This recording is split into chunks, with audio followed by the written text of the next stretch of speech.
Making the best use of farmland in between growing seasons is one way to step up to the challenge when facing a global food crisis. The St. Louis AgTech company CoverCress has farmers covered with an all-new cover crop that's converted from a particular weed called field pennycress. When CoverCress grain is crushed, the oil produced is a lower carbon intensity feedstock for multiple uses such as high-protein animal feed, renewable diesel fuel, and sustainable aviation fuel. CoverCress really truly is a climate smart seed technology, right? So we've taken what was a winter weed, we've modified it through breeding and gene editing to improve yield, improve maturity, to change the oil content and change the oil quality, and to create a new rotational crop that fits within the Midwest. We grow in the wintertime, we grow on otherwise fallow land, and because of that, we get this very low carbon intensity score. When our grain is ultimately crushed and that oil is extracted, it's a tremendous feedstock for producing renewable diesel and sustainable aviation fuel. And CoverCress CEO Mike DeCamp says the cover crop is good for the soil. Any cover crop, including CoverCress, increases microbial activity. It helps to maintain nutrients in the soil.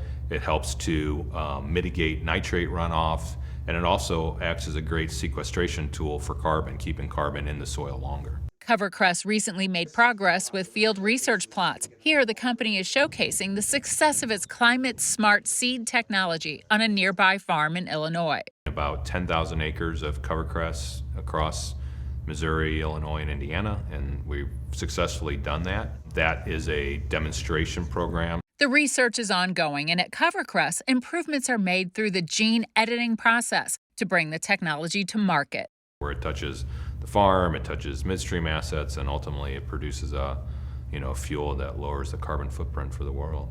The company's success led to a big announcement in 2022. One of our longtime investors, Monsanto, now Bayar, acquired 65% of the company. So they bought out all of our venture capital investors and remain partners today with Bunge and Chevron. So, we sit in this really pretty cool spot. We have 3 owners. We are connected with 3 of the largest players in their respective industries. Each one of our owners represents this very unique point on our value chain. So Bayar representing the upstream farmer-facing component, Bunge representing midstream, which is where crush comes in as an oil seed, and then Chevron downstream as a renewable fuel producer. So it's a pretty unique situation, I think, for a startup like CoverCress. The CoverCress crop has gone from the bench to the field, and from here, CoverCress is set up for success. We're still independent. We're not a subsidiary of any of the 3. Our customer is really Bunge and Chevron. That we'll be delivering grain to Bunge. Bunge will be crushing that grain,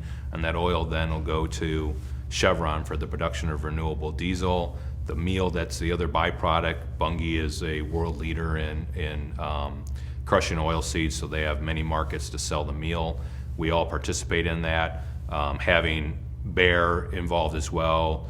Bayar obviously has a phenomenal footprint with farmers and very science-based company, and all of that coming together just creates this, this plethora of sort of a la carte services and expertise that we get to choose from and pick from to help us continue to grow. CoverCress earned the privilege of being center stage at the 2022 Trilateral Agri-Food Innovation Symposium in St. Louis at the Donald Danforth Plant Science Center. The symposium discussed a range of solutions for food security and climate-smart agriculture among global innovation leaders from Israel, United Arab Emirates, and St. Louis. BioSTL hosted the event because St. Louis is a hub for AgTech. The success CoverCress experienced after launching from BioGenerator, the investment arm of BioSTL, is one of the reasons why Mike DeCamp was asked to give a presentation at the symposium. We are an example of how bringing science and capital together in an ecosystem can really create something very powerful. And I think that's part of what the symposium is intended to show, is how an ecosystem, whether it's local like what we have here in St. Louis or more global like what is coming together with this symposium, can really drive innovation and get focus on important problems and what are the solutions to those important problems.